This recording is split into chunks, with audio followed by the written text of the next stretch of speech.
On a freezing November night in Chicago, 4 men ambushed Ryan Castellano outside his favorite diner. The attack was brutal, calculated, and personal. But when the dust settled, and the waitress who had served him for years finally spoke, her words shattered the hardened crime boss in ways no weapon ever could. What she revealed would change everything he thought he knew about loyalty, sacrifice, and the true cost of his empire. If you're listening to this story, don't forget to hit the like button, subscribe to the channel, and tell me in the comments what part of the world you're listening from. Ryan Castellano walked through the revolving doors of Mel's Diner on West Madison Street at exactly 7:30 in the evening, as he had every Tuesday for the past 11 years. The November wind cut through Chicago's streets like broken glass, but inside the diner, warmth wrapped around him like an old coat. The smell of coffee, bacon grease, and apple pie hung in the air, comforting, familiar, unchanging. He was 47 years old, with silver threading through his dark hair at the temples.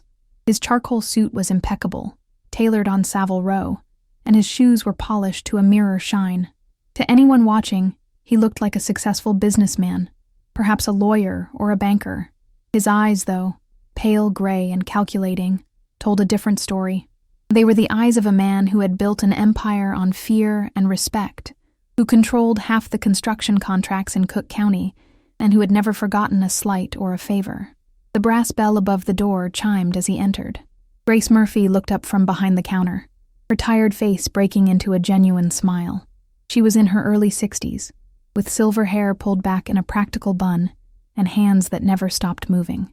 She had worked at Mel's for 33 years, serving coffee and comfort to everyone from beat cops to truckers to men like Ryan.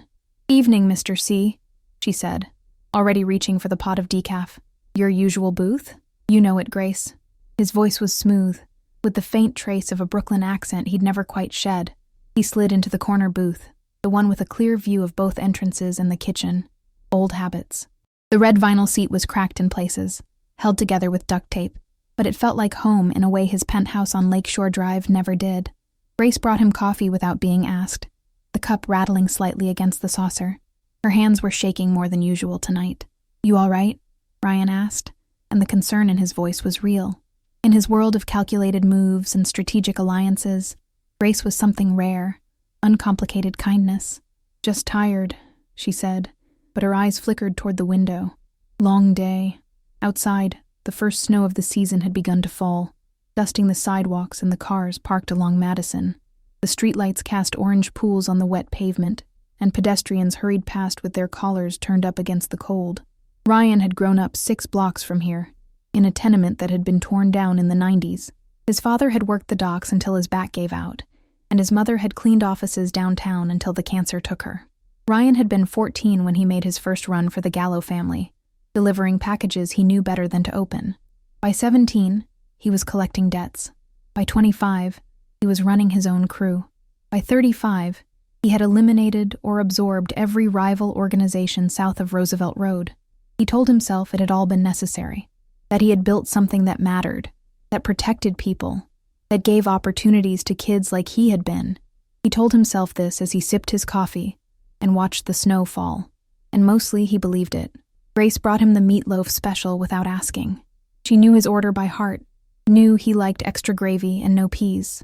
As she set the plate down, her sleeve rode up, revealing a bruise on her wrist, dark purple, the shape of fingers. Ryan's jaw tightened. "Who?" "Nobody," Grace said quickly, tugging her sleeve down. "I bumped into a door." "Grace." His voice was quiet, but it carried weight. "Who?" She glanced around the diner. There were only 3 other customers, an old man reading the Tribune at the counter, a young couple in a booth near the jukebox, and a truck driver working through a stack of pancakes. The cook, Jimmy, was visible through the serving window, scraping the griddle. "My nephew," she whispered. "Danny. He's been staying with me since he got out of Stateville. He's just going through a rough time." Ryan knew Danny Murphy. He was a small-time thief, a junkie who had done 3 years for armed robbery. He had the kind of weakness that got people killed in Ryan's world, but he was Grace's blood, and Grace was something else. "You need me to handle it?" "No," she said firmly. "He's family. I'll figure it out." Ryan respected that. Family loyalty was something he understood. even if his own family had long since scattered or died. He had a sister in Phoenix who hadn't spoken to him in 2 decades. He had a daughter from a brief marriage who was 23 now, living in Seattle, who sent him a card at Christmas and nothing else. He ate his meatloaf slowly, savoring each bite. The diner's food was nothing special, but it tasted like memory, like the person he had been before the bodies and the blood and the weight of an empire. At 8:15, his phone buzzed. A text from Marco, his second in command. Meeting confirmed. Wednesday, Navy Pier. They want to negotiate. Ryan deleted the message and pocketed his phone. They were the Kozlov brothers, Russian operators who had been moving in on his territory for 6 months. They ran drugs and girls out of clubs in Wicker Park and had recently made overtures about cooperation. Ryan knew what cooperation meant. It meant slowly being squeezed out of his own operation, marginalized, made irrelevant. The meeting at Navy Pier was a trap or a test. Probably both. He finished his coffee and left $40 on the table for a $17 meal. Grace tried to protest, as she always did, and he ignored her, as he always did. Be safe out there, mister. See, she called after him. Supposed to get nasty tonight. He paused at the door, looking back at her. The warm light of the diner framed her in amber, and for a moment, she reminded him of his mother. You too, Grace. You call me if Danny gives you trouble. I'll be fine, he said, and smiled, but the smile didn't reach her eyes. Outside, the snow was falling harder now, fat flakes that melted on his shoulders. His car, a black Lincoln Continental, was parked half a block down, deliberately distant. His driver, Tommy, stood beside it, stamping his feet against the cold. Ryan walked slowly, breathing in the icy air, feeling it burn in his lungs. Chicago in November. There was something about it, the way the city hunkered down against winter, the way people moved with purpose through the cold. It reminded him that survival was always the first rule. He was 10 feet from the car when they came out of the alley. 4 men moving fast, their faces obscured by ski masks. Ryan's hand went for the gun in his shoulder holster, but the first man was already on him, driving a fist into his ribs. He heard something crack, a rib, maybe 2. Pain exploded through his side. He got his gun halfway out before the second man grabbed his wrist, twisting hard. The gun clattered to the pavement. A boot caught him in the stomach, driving the air from his lungs. Tommy was shouting, reaching for his own weapon, but the third man had a pipe, and it caught Tommy across the skull with a sickening crack. Tommy went down hard, blood spreading black on the white snow. Ryan fought. He had been fighting his whole life, and muscle memory took over.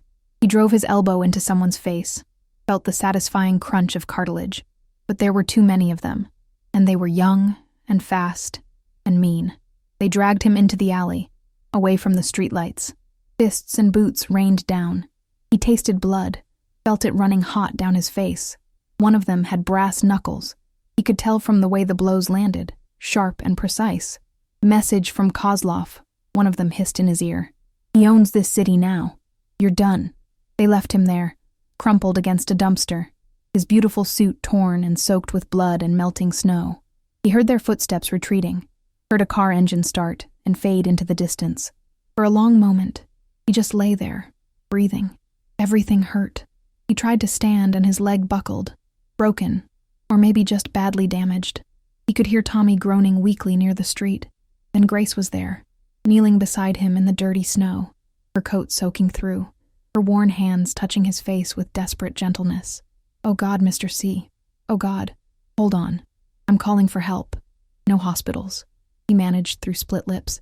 No cops. Call Marco. Her fingers were shaking as she pulled out her phone, as she dialed the number he gave her. He could smell her perfume, something cheap and floral, mixed with coffee and snow. He focused on that, on staying conscious, on not sliding into the darkness that was pulling at him. This was the inciting incident, the moment that split his world into before and after.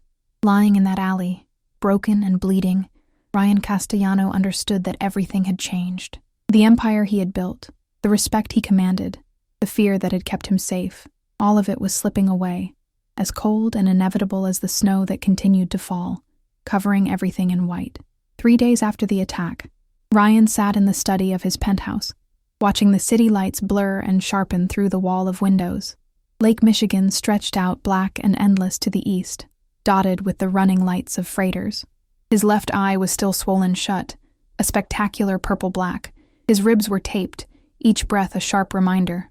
The doctor Marco had brought, a discreet man who asked no questions, said he was lucky. 3 broken ribs, a fractured cheekbone, torn ligaments in his knee. Lucky. Tommy was in worse shape. Skull fracture, concussion, still in a private hospital in Evanston under a false name. The doctors said he would recover, but it would take time. Marco stood near the bar, nursing a whiskey, his face carved from granite. He was 52, had been with Ryan since the beginning, had buried more bodies than either of them could count. "We need to respond," he said. "Hard. If we don't, every crew from Cicero to Gary will think we're weak." "We are weak," Ryan said quietly. 4 men. 4 men with pipes and brass knuckles took me down in the street like I was nothing. "You were ambushed." "I was careless." Ryan turned from the window. "I got comfortable. I thought showing my face in the old neighborhood, eating at Mel's, being visible, I thought it showed strength, showed I wasn't afraid. But it just made me a target." His phone had been ringing for 3 days straight. Associates calling to express concern, to probe for weakness, to position themselves for what came next. The sharks could smell blood in the water. Marco set down his glass with a deliberate click. "So what do we do?" The meeting at Navy Pier was a setup. "The Kozlovs wanted you dead or scared. They're moving on the construction contracts, trying to flip your foreman. If we don't push back—" "I know." Ryan poured himself a drink. Whiskey neat, felt it burn down his throat. "Set up a meeting with Kozlov. Face to face. Neutral ground. I want to hear what he has to say." "It's insane. They just tried to kill you. They tried to scare me. If they wanted me dead, I'd be dead." Ryan sank into his leather chair, each movement calculated to minimize the pain. "This is about territory, about negotiation. Kozlov's testing boundaries. I need to show him where those boundaries are." Through the windows, Chicago sprawled like a living thing. 27 neighborhoods, 2 million people, countless small kingdoms and empires built on ambition and necessity. Ryan had controlled his piece of it for 20 years. He had rules. No drugs, no kids, no civilians. He ran protection rackets and construction schemes, manipulated zoning and contracts, but he told himself there were lines he didn't cross. Grace had crossed his mind 100 times since the attack. She had stayed with him in that alley, holding pressure on his wounds, talking to him in a steady, calm voice while they waited for Marco. She had gotten blood on her uniform, had missed the rest of her shift. When he tried to give her money for the trouble, she had refused. "You just get better, Mr. C," she had said, patting his hand like he was a child. "I'll see you Tuesday." But Tuesday had come and gone, and he hadn't gone to the diner. Too dangerous, Marco insisted. Too exposed. They needed to lie low while they figured out the next move. On the 4th day, Ryan made a decision. He called his accountant, a nervous CPA named Silverstein who handled the legitimate businesses, and had him cut a check for $25,000, made out to Grace Murphy. Not for saving his life, he told himself, for her nephew, for Danny's rehab, or whatever it took to get him clean and away from Grace's apartment. He had Marco deliver it personally, in an envelope with a card that read, "For Danny, no strings, RC." Marco reported back that Grace had cried when she opened it, that she had tried to refuse, that she had finally accepted with a dignity that made even Marco's hard face soften. "She said to tell you she's praying for you," Marco reported, "and that your booth misses you." Ryan felt something twist in his chest, something that might have been guilt or regret, or something softer still. The meeting with Kozlov was set for Sunday night, at a restaurant in Greektown. Neutral ground, both sides limited to 2 men each, no weapons. The traditional rules, though Ryan knew rules meant nothing if Kozlov had already decided to end this permanently. He spent the days preparing, calling in favors, shoring up alliances. He met with union bosses and ward committeemen, with men who owed him and men he owed. He reminded them that loyalty mattered, that Ryan Castellano remembered his friends and his enemies. But at night, alone in his penthouse, he felt the weight of it all, the exhausting mathematics of respect and fear, the constant calculation of threat and response. He was 47 years old, and he was tired in a way that sleep couldn't fix. His daughter, Melissa, called on Saturday. They spoke perhaps 4 times a year, stilted conversations full of long pauses and careful politeness. "Dad, I heard something," she said without preamble. "Someone at work said there was an incident in Chicago, that you were involved." I'm fine, he said. Were you hurt? I'm fine, Melissa. A long silence. He could hear traffic in the background, the sounds of Seattle. She worked for an environmental nonprofit, spent her days trying to save forests and rivers. She had changed her name to her mother's maiden name, Carter, when she turned 18. You could stop, she said quietly. You could just stop, walk away. You have enough money. You could go somewhere warm, buy a boat, whatever. It doesn't work like that. Why not? Because he had built something. Because men depended on him. Because walking away meant showing weakness, and weakness meant death, because he didn't know how to be anything else. It just doesn't, he said. I worry about you. Her voice was small, and for a moment, he could hear the little girl she had been, the one who used to wait up for him to come home, who used to draw pictures of families with crayons. I know. I'm sorry. Will you think about it? About what I said? I will. It was a lie, and they both knew it. After they hung up, he sat in the dark for a long time, thinking about choices and consequences, about the distance between who he had wanted to be and who he had become. On Sunday, he dressed carefully in a navy suit, wincing as he worked his injured arm into the sleeve. Marco arrived at 6, similarly dressed, a bulge under his jacket that meant he was carrying despite the no-weapons agreement. You ready? Marco asked. Ryan looked at himself in the mirror. The swelling had gone down, but the bruises remained, yellow and purple and green, a map of violence across his face. He looked old. He looked dangerous. He looked tired. Let's go, he said. The restaurant was called Olympia, a family place with check tablecloths and murals of white beaches and blue water. It was early evening, and the dinner crowd was thin. Kozlov had reserved the back room. Dmitry Kozlov was 34, gym-muscled, with ice-blue eyes and hair shaved to stubble. His brother Alexei stood behind him, broader, meaner-looking. They rose as Ryan and Marco entered, and the four men regarded each other with the wary calculation of predators meeting at a watering hole. Mr. Castellano, Dmitry said, his accent thick, you are looking better than I heard. Your concern is touching. They sat. A nervous waiter brought wine and bread and quickly disappeared. Dmitry poured the wine himself, an oddly civilized gesture. I think there has been misunderstanding, he said. My associates, they are perhaps too eager, too enthusiastic.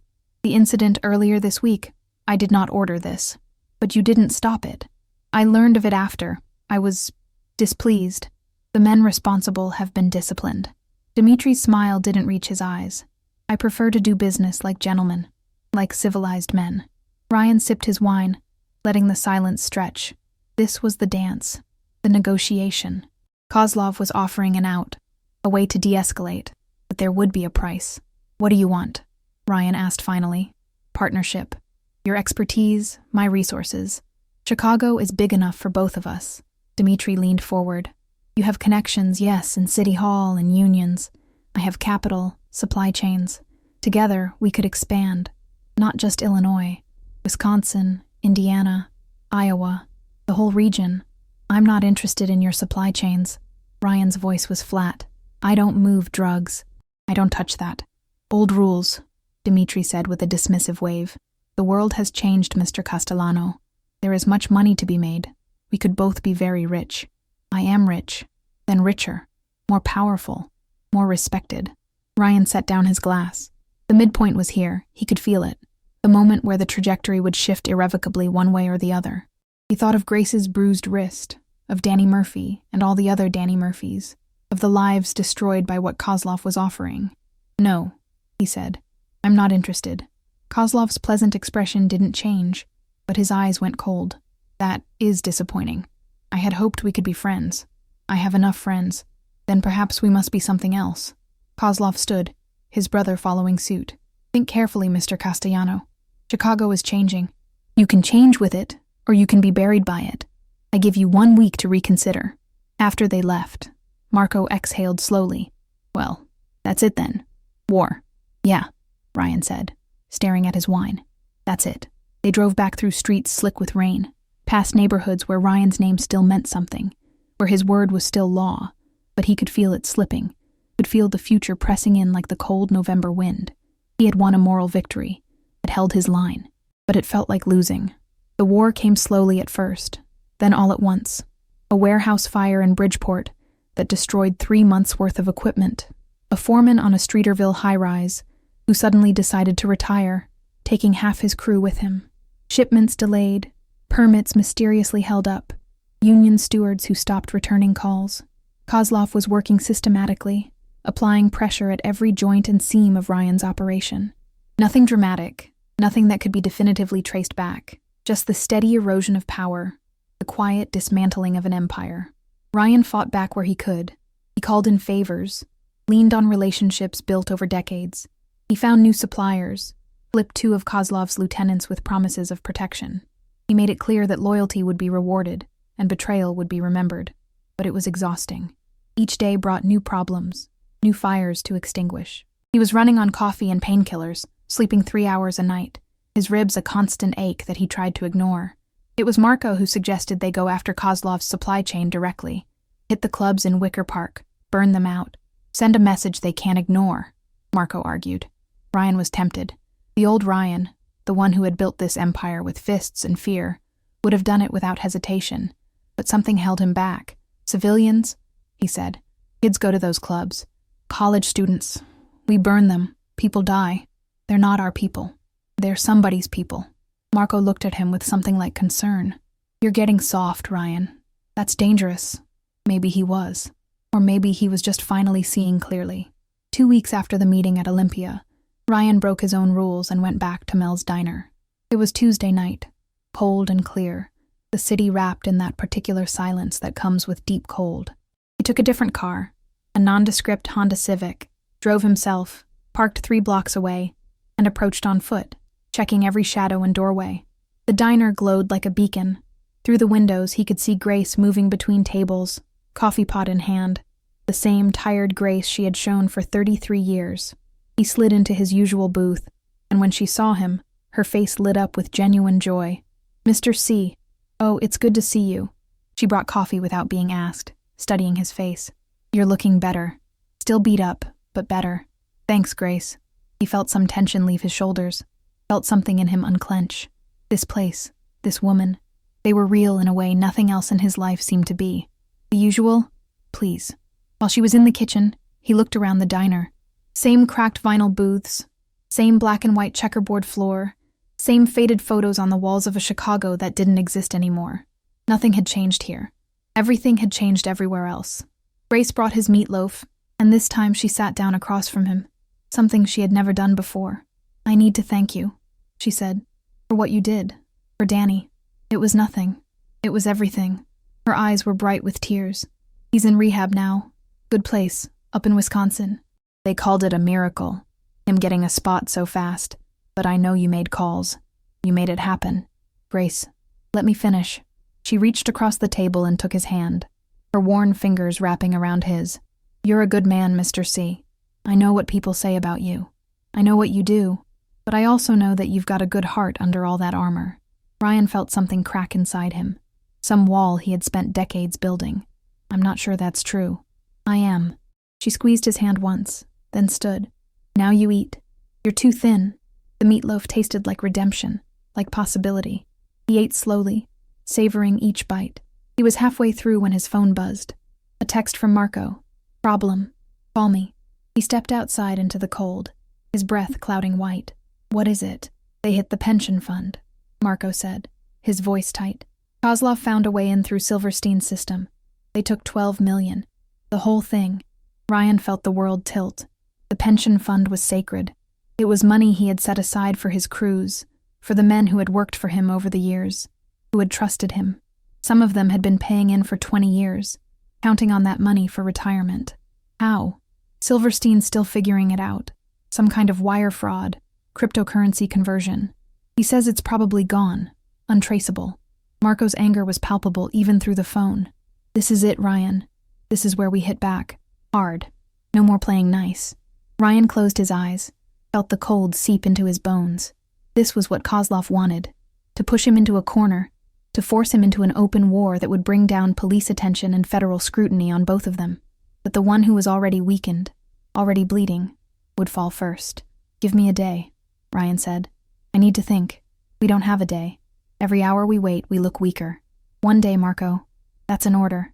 He hung up and stood on the sidewalk, watching the sparse traffic roll past, watching the city breathe in the cold night.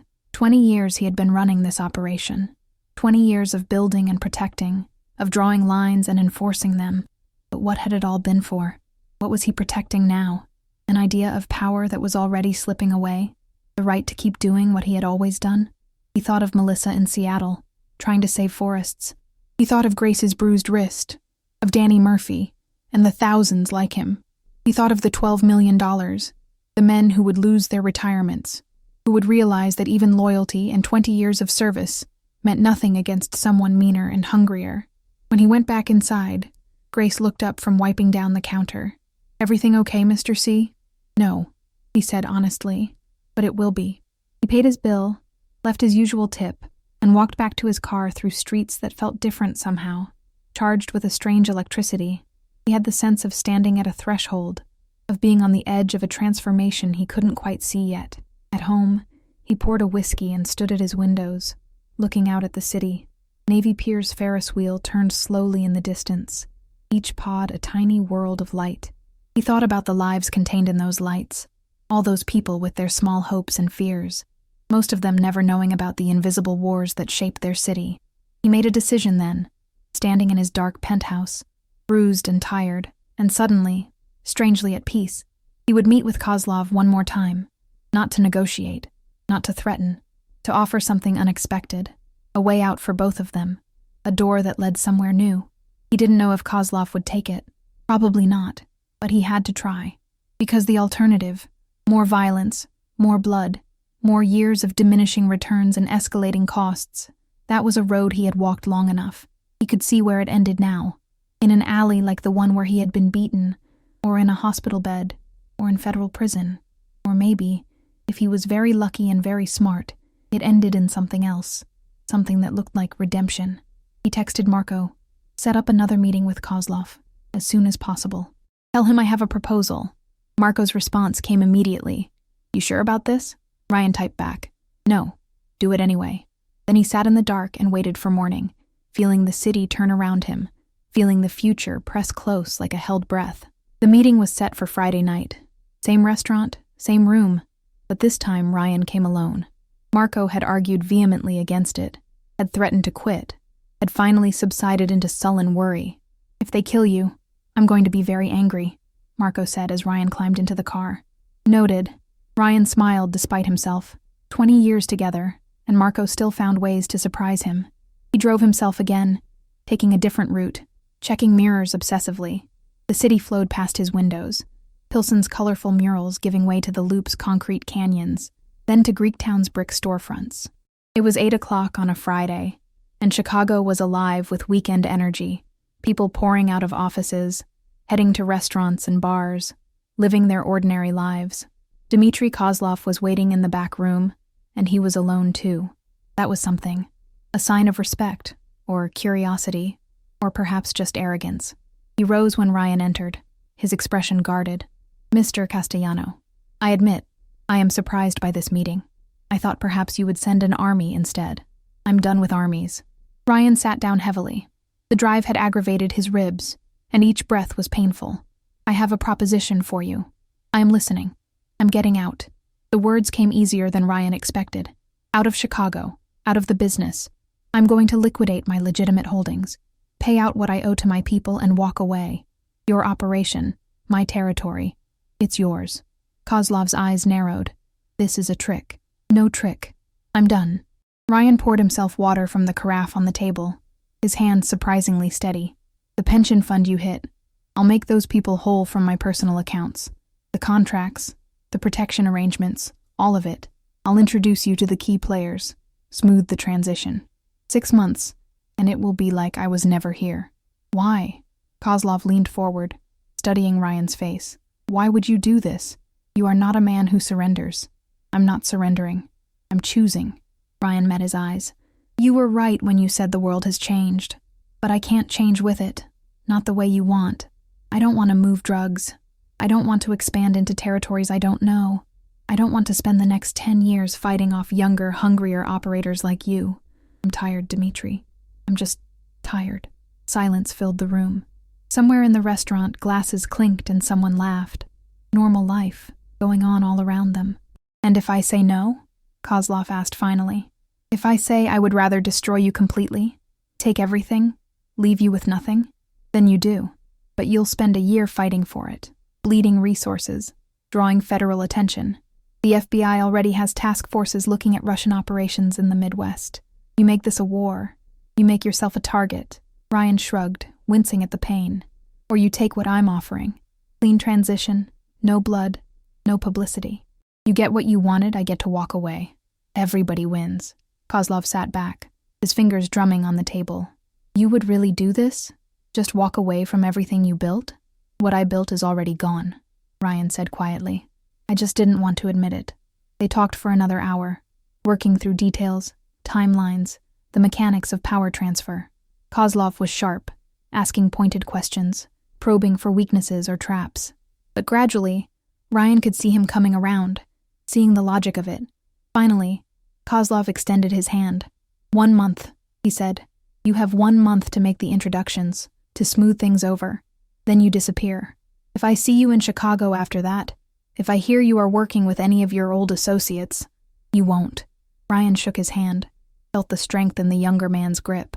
"I give you my word. The word of a gangster," Kozlov said, but he was smiling slightly. "The only thing I have left." When Ryan walked out of the restaurant, the night air felt different, cleaner somehow, lighter. He stood on the sidewalk and breathed deep, feeling his ribs protest, not caring. He had done it, found the door, walked through it. Now he just had to make it real. Over the next 3 weeks, Ryan worked 18-hour days, systematically dismantling the empire he had spent 20 years building. He met with union reps and aldermen, with foremen and accountants, smoothing the way for Kozlov's takeover. He liquidated the legitimate businesses, the construction company, the waste management contracts, the restaurant supply operation, selling them at fair prices to people who would keep the workers employed. The pension fund was harder. $12 million from his personal accounts, distributed to 73 men and women who had trusted him. It hurt, but it also felt right, like atonement. Marco took it hard. "You're really doing this. You're actually walking away.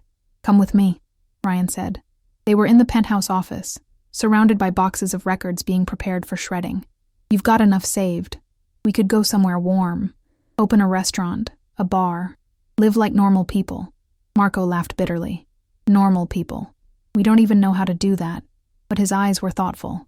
"Where are you thinking? Maybe Florida. Maybe Arizona. Somewhere without winters." "Florida," Marco said after a moment. "I've got a cousin in Sarasota. Says the fishing is good. Then Sarasota it is." On his last Tuesday in Chicago, Ryan went to Mel's Diner one final time. The snow had returned, covering the city in white, muting the traffic sounds. Inside, warmth and light, and the smell of coffee. Grace was at the counter, and her face fell when she saw him. "You're leaving," she said. Not a question. "How did you know?" "I've been serving people for 33 years, Mr. C. I know what goodbye looks like." She poured his coffee, her hand shaking slightly. "When?" "Tomorrow, early." "Where will you go?" "Florida, new start." She nodded slowly. "You're doing the right thing. I hope you know that." "I'm trying to." She brought him meatloaf without being asked, sat down across from him like she had that other night. "I need to tell you something," she said. "Something I should have told you years ago." Ryan felt a strange chill, despite the diner's warmth. "Okay." Grace folded her hands on the table, and he saw they were trembling. "Danny, my nephew, he's not just struggling because of drugs.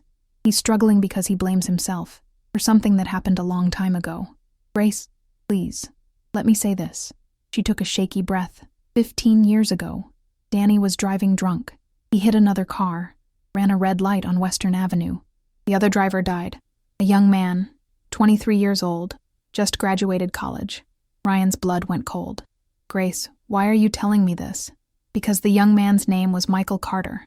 He was engaged to be married to a girl named Sarah. They were planning a wedding." Tears were rolling down Grace's face now. Sarah was pregnant. She had the baby, a little girl, and she married someone else a few years later.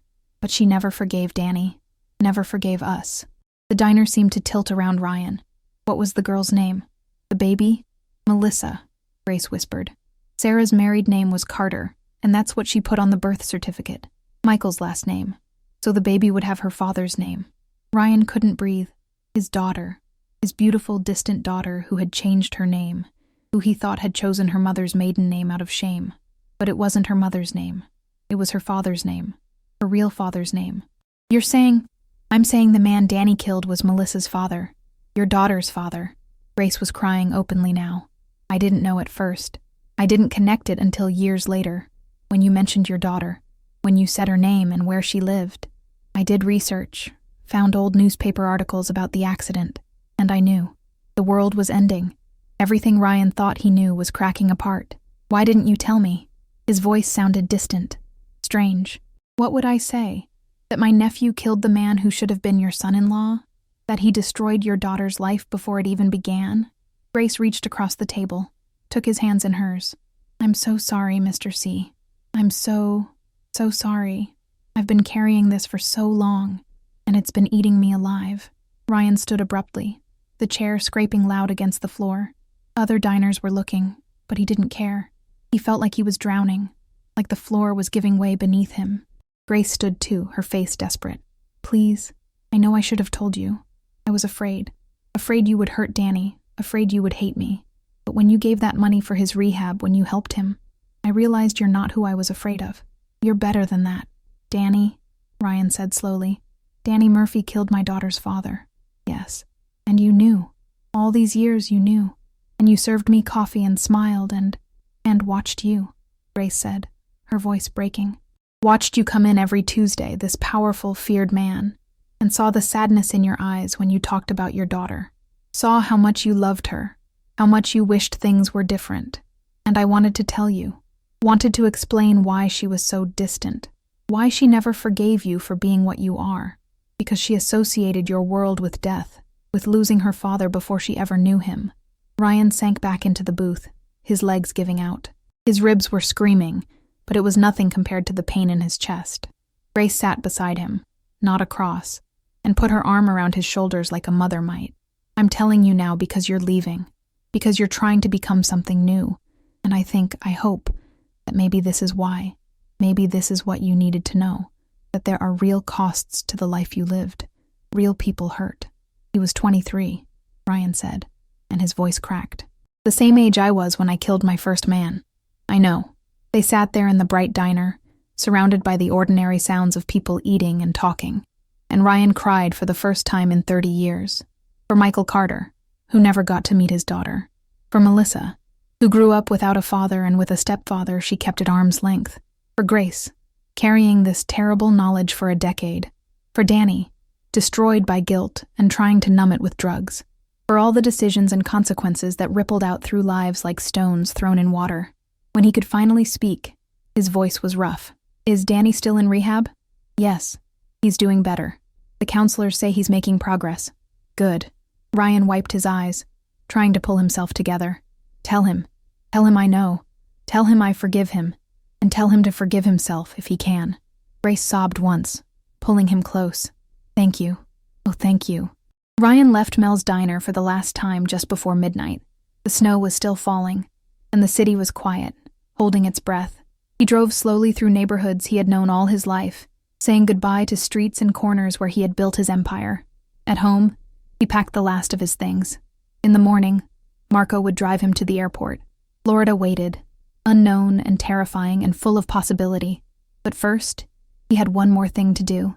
He opened his laptop and began to write an email to Melissa, telling her everything, about the life he was leaving, about the choice he had made, about Michael Carter and Danny Murphy, and the terrible intersection of their lives. I can't give you back your father, he wrote. I can't undo the past, or make right what was broken, but I can tell you that I'm done with the life that made me unavailable to you. I'm walking away from all of it. And if you ever want to know me, not Ryan Castellano the boss, but just your father, just a man trying to do better, I'll be in Florida. The door is always open. He hit send before he could second-guess it, then closed the laptop and sat in the dark, feeling the city breathe around him one last time. The revelation had broken him. But maybe, he thought, that's what redemption required. Being broken open, having the hard shell of who you were cracked apart, so something new could grow. Ryan didn't sleep that night. He sat in his penthouse watching the city transform under snow, watching the sky lighten from black to gray to pale blue. At 6 a.m., his phone rang. Marco, his voice tight with controlled panic. "We have a problem." "What kind of problem?" "Kozlov. He's moving early. He's hitting our last remaining operations, grabbing everything before you can finish the transition. He's going back on the deal." Ryan felt a familiar coldness settle over him, the same cold that had sustained him through 20 years of survival. "How bad?" "Bad. He's got crews at the warehouse in Cicero, at the office in the Loop. He's telling everyone the deal is off, that you're weak, that anyone who worked for you needs to pay tribute now or get out." Marco's voice dropped. "Ryan, he played you. He waited until you dismantled everything, until you let your guard down, and now he's just taking it all." Ryan closed his eyes. He should have seen it coming. Should have known that a man like Kozlov wouldn't honor an agreement unless it was in his interest. The month of transition, the smooth handover. It had all been theater, a way to get Ryan to disarm himself before the final blow. "Where are you?" Ryan asked. "Outside your building. We need to move. Now." 20 minutes later, Ryan was in Marco's car, driving through early morning streets still empty except for snowplows and the occasional bus. Marco laid it out as they drove. Kozlov had called in his whole organization, was making a show of force designed to humiliate Ryan and anyone who had been loyal to him. "He's at the Cicero warehouse right now," Marco said, "with at least 20 men.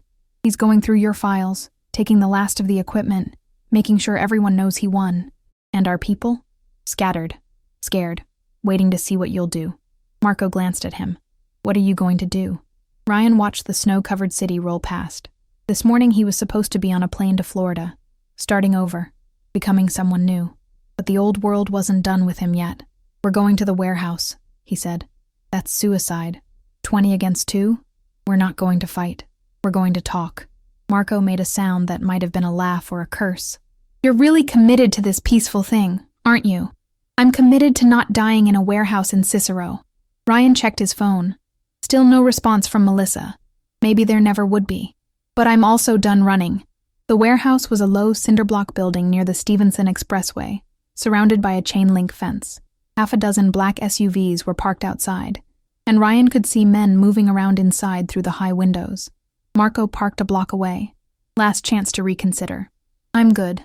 Ryan opened the door, felt the cold hit him like a slap. His ribs ached, his knee throbbed, but he walked toward the warehouse with his head up, his stride steady. The men at the gate recognized him, their hands moving toward weapons. But Ryan kept walking, and after a moment, they let him pass. This was the power of reputation, of 20 years of being a man who didn't back down, even when he should. Inside, the warehouse echoed with voices and activity. Kozlov's crew was cataloging equipment, loading boxes onto trucks. In the center of it all, Dmitry Kozlov stood talking to 2 of his lieutenants, gesturing expansively. He turned when Ryan walked in, and his expression shifted from surprise to amusement. "Mr. Castellano, I did not expect to see you here. I thought you would be on a plane to Florida by now." "So did I." Ryan stopped 10 feet away. Behind him, he heard Marco enter, heard the warehouse go quiet as everyone turned to watch. "But then I heard you were going back on our agreement." Kozlov spread his hands. "Agreement? I think there was misunderstanding. You said you would walk away, give me your operation. I am simply taking what you offered, a month early, before I could make the introductions, smooth the transition, before I could protect the people who worked for me. Those people work for me now, or they work for nobody." Kozlov's smile hardened. "You thought I would let you dictate terms? You thought you could just walk away with honor, with respect? No, Mr. Castellano. You lost. Losers don't get to negotiate." The warehouse was silent now, except for the hum of a forklift somewhere in the back. 20 men, all armed, all watching. Ryan could feel Marco tense beside him, calculating odds, looking for exits. "You're right," Ryan said. "I lost. You won. The territory is yours." Kozlov blinked, clearly not expecting agreement. "But these people," Ryan continued, gesturing to the warehouse around them, "they're not territory. They're not assets to be seized. They're men and women who worked hard, who followed rules, who deserve better than to be caught in the middle of our war. They should have chosen better boss. Maybe. But I'm asking you, one man to another, to honor the spirit of what we agreed. Let them go. Pay them what they're owed. Start fresh with your own crew. You don't need them, and making examples will just breed resentment. Kozlov studied him for a long moment. Why should I? What do I gain? Peace. Legitimacy. The reputation of a man who keeps his word, even when he doesn't have to. Ryan took a step forward. You wanted my territory because you saw weakness, but there's a difference between being weak and choosing peace. If you start this way, breaking agreements, grinding down the people who came before you, you'll spend every day waiting for someone younger and hungrier to do the same to you. Someone in the back of the warehouse laughed nervously, then fell silent. Kozlov's jaw tightened. For a moment, Ryan thought he had pushed too far, that his gamble had failed. Then Kozlov nodded slowly. You have balls, old man. I give you that. He turned to one of his lieutenants. Process them out. Pay what is owed. Anyone who wants to stay can interview with Alexei. Anyone who wants to go can go. Relief washed through Ryan. So intense it made him dizzy. But you, Kozlov pointed at him, you leave today. I don't want to see you in Chicago again. Not at restaurants. Not visiting old friends. Not anywhere. You understand? I understand. Good. Kozlov walked past him toward the door, then paused. For what it's worth. In different circumstances, we could have done business. You are honorable man. Stupid but honorable. Then he was gone, taking most of his crew with him, leaving 2 men behind to oversee the processing out of Ryan's workers. Marco grabbed Ryan's arm. That was the craziest thing I've ever seen you do. And I've seen you do a lot of crazy things. It worked, didn't it? This time. Jesus, Ryan. You really are done, aren't you? The old you would have come in shooting. The old me would be dead in a ditch by now. Ryan looked around the warehouse, at the people starting to move again, talking in low voices, relief visible on their faces. Come on, let's go home. But home wasn't the penthouse anymore. Home was a concept, not a place. Something he was moving toward, not leaving behind. They spent the rest of the day wrapping up final details. Ryan signed papers, transferred accounts, made phone calls. By evening, it was done. 20 years of empire reduced to boxes of documents and closed accounts. At 7 p.m., his phone buzzed. An email from Melissa. His hand shook as he opened it. Dad, I don't know what to say. I've read your email 5 times. I'm angry and sad and confused and I don't know, but I think I understand better now. Why you were distant. Why Mom left. Why everything was the way it was. I'm not ready to forgive everything, but maybe I'm ready to start trying.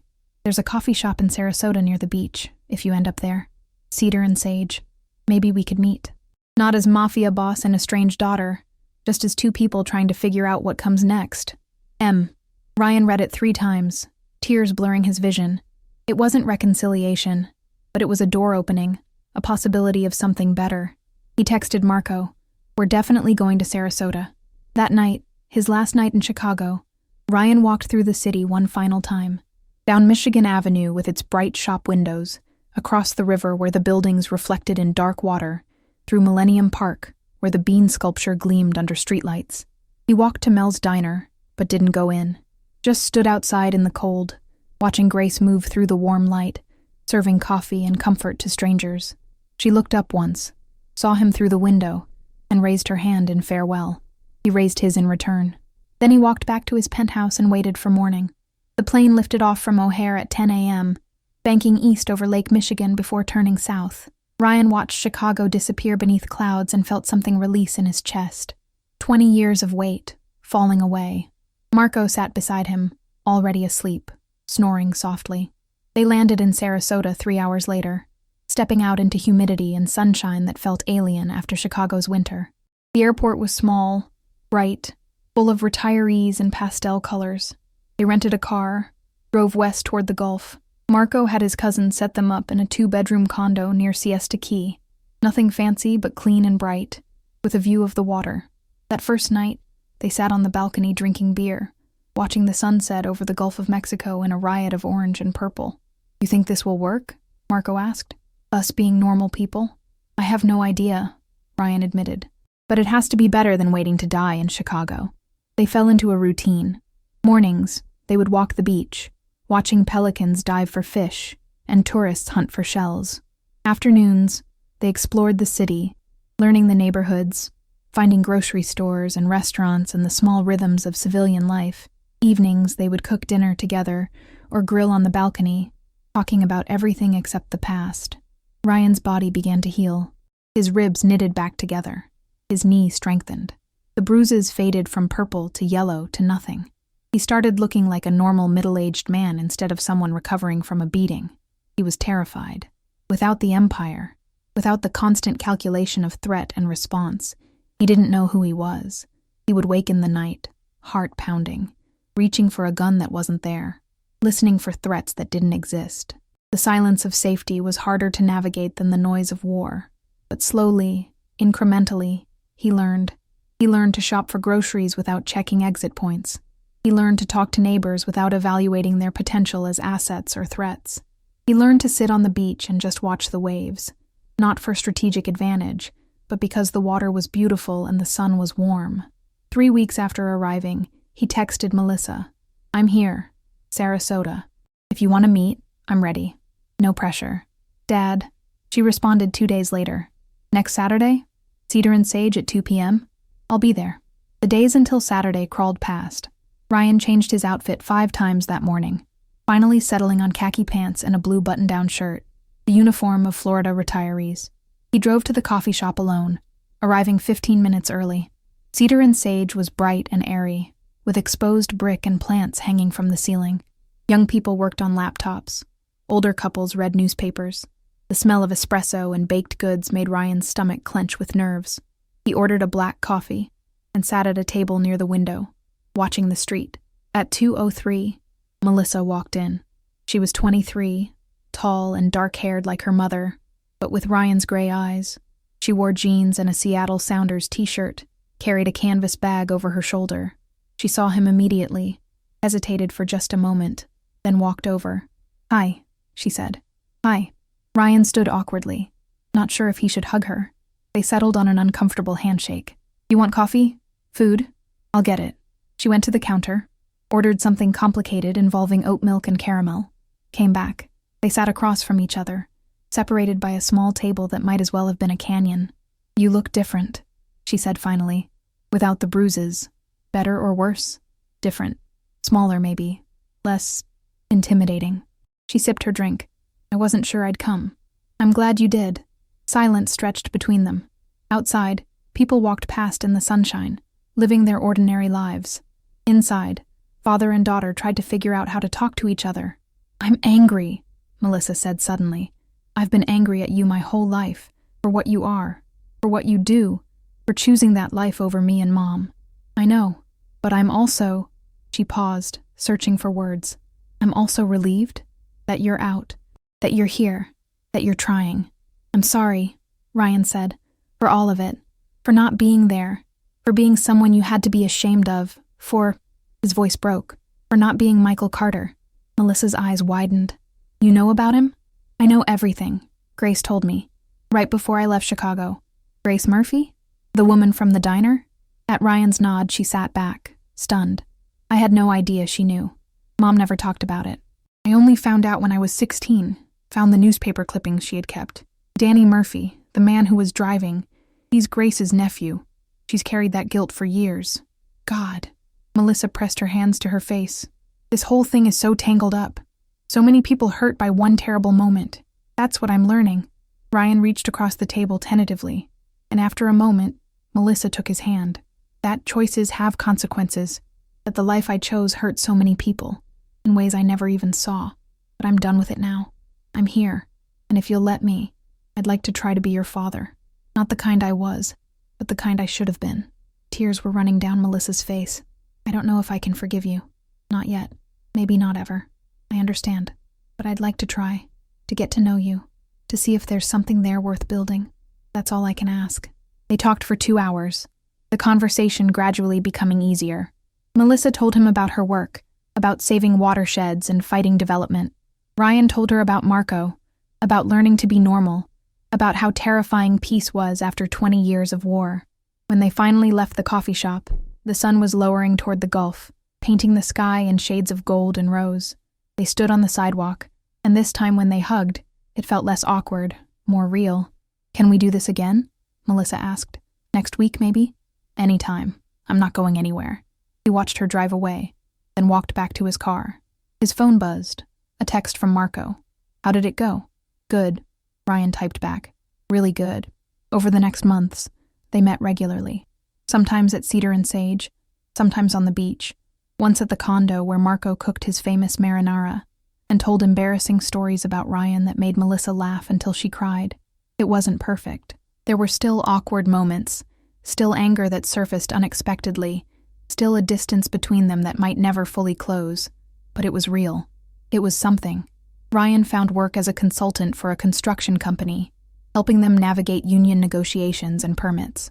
It was legitimate, boring, and oddly satisfying. He made friends with his neighbors, joined a gym, learned to paddleboard. He sent money to Grace, who had retired from Mel's diner and moved to Wisconsin to be near Danny's rehab facility. She sent him updates on Danny's progress, and occasionally a postcard with a terrible joke that made Ryan smile.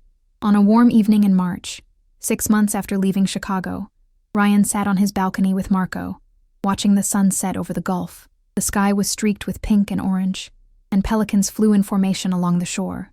"You ever miss it?" Marco asked. "The power, the respect, the feeling of running things?" Ryan thought about it honestly. "Sometimes, but mostly I'm just relieved. I spent 20 years waiting for the bullet or the betrayal or the prison term. Now I can just be. It's strange, but it's good." "You think Kozlov is still running things back there?" "Probably, until someone younger and meaner comes along." Ryan took a sip of his beer. "That's the thing about empires. They don't last. You spend all this time building them, protecting them, and in the end they crumble anyway. Better to walk away with your life than to die defending something that was already dying." Marco nodded slowly. "You've gotten philosophical in your old age. I've gotten smart. Should have done it years ago." The next weekend, Melissa brought her boyfriend to meet Ryan. His name was Trevor, and he was a marine biologist who talked passionately about coral restoration and sea turtle conservation. He was nervous around Ryan, clearly knowing something of his past, but trying hard to be respectful. After dinner, Melissa pulled Ryan aside. "I have something to tell you. We're moving here, to Sarasota. Trevor got a position at Moat Marine Lab, and I found a job with the Audubon Society. We're moving next month." Ryan felt his throat tighten. That's great. "I'm not saying everything is perfect between us," Melissa said carefully, "but I want you in my life. I want to see if we can build something real, and I can't do that with you in Florida and me in Seattle."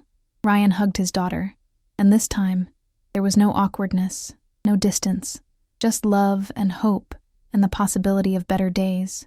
That night, after Melissa and Trevor left, Ryan stood on his balcony alone, looking out at the dark water. The Gulf stretched away into infinity, and above it, stars blazed in a sky unpolluted by city lights. He thought about Grace, serving coffee in a Chicago diner, carrying secrets and kindness in equal measure.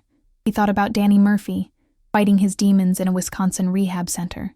He thought about Michael Carter, who never got to meet his daughter, whose death rippled out through so many lives.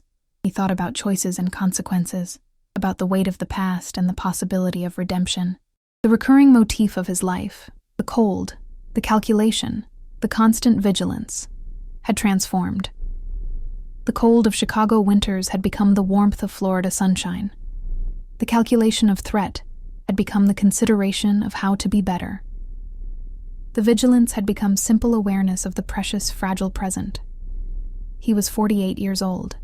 He had spent half his life building an empire and 6 months learning how to be human. The balance was nowhere near even, but he was trying. Behind him, Marco called out, "You gonna stand out there all night philosophizing? Or you want to watch the game?" Ryan smiled. "Coming." He took one last look at the Gulf, at the water rolling eternal toward shore, then turned and walked inside, into the warm light, into the life he was learning to build, one ordinary day at a time. The Mafia boss who had been broken by 4 men in a Chicago alley was gone. In his place was just Ryan, flawed, trying, hopeful. A father working to rebuild a relationship with his daughter, a friend to Marco, a man learning that strength sometimes meant walking away, and that the hardest battles were the ones you fought inside yourself. The Waitress had revealed his greatest failure, that in building his empire, he had missed the small, crucial connections that made life worth living. But she had also given him a gift, the truth that set him free. As the Gulf breeze whispered through his new life, Ryan Castellano understood finally that redemption wasn't about erasing the past. It was about choosing, every day, to become someone better. And in that choice, despite everything, there was hope. If you enjoyed this story, please subscribe to the channel and leave a comment sharing your thoughts. Let me know which part resonated with you most, and tell me what corner of the world you're listening from. Your engagement helps bring more stories like this to life.